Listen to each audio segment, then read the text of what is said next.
Премиерот Зоран Заев има рок од 2 месеци за објавување на меѓународна истрага за случајот Диво населје. Во спротивно ќе биде објавена бомба за предметот Сопот, предупредува кичевецот Ахмеди Шекерим или во јавноста познат како Елчека. Им нема крај на прислушуваните разговори кои нелегално одекнуваат во јавноста. 28 годишниот Шекерим ги подготвува новите бомби, а преку статус на социјалната мрежа најави дека тие ќе бидат пуштани во раните утрински часови. Елчека, кој пред известно време посочи дека бомбите ги објавува по барање на осудените од Диво населје кои добија 40 години или доживотен затвор и сега сакаат меѓународна истрага, го предупреди премиерот да внимава на осудените за овој случај. Пишува дека добивал информации од вработен во Скопското обвинителство дека се подготвува нешто против затворениците од случајот Диво населје.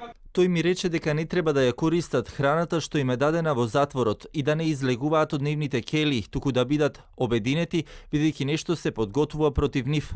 Зоран Заев мора да знае дека ако нешто се случи, нека ја заборави приказната на Заеви, Алиевци и сите нивни соработници.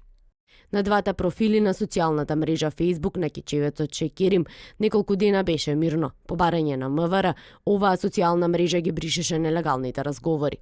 По пријавата која ја стокми Министерството за внатрешни работи, сега наред е кичевското обвинителство. Обвинител од родниот крај на Елчека ќе го истражува него и неговите бомби кои одекнаа на Facebook.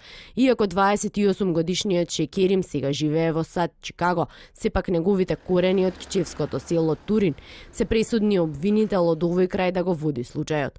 Елчека е гонет за неовластено преслушување и тонско снимање, за дело за кое е предвидено од 1 до 5 години затвор, како и за неовластено снимање со кое се соочува со парична казна или до максимум 1 година затвор. Неговите веќе објавени бомби беа за раководството на ДУИ, начело со Али Ахмети, Муса Џафери, Беки Расани, зашто интегративците на Ахмети велат немаат намера да мрднат со прст за дискусија на овие бомби.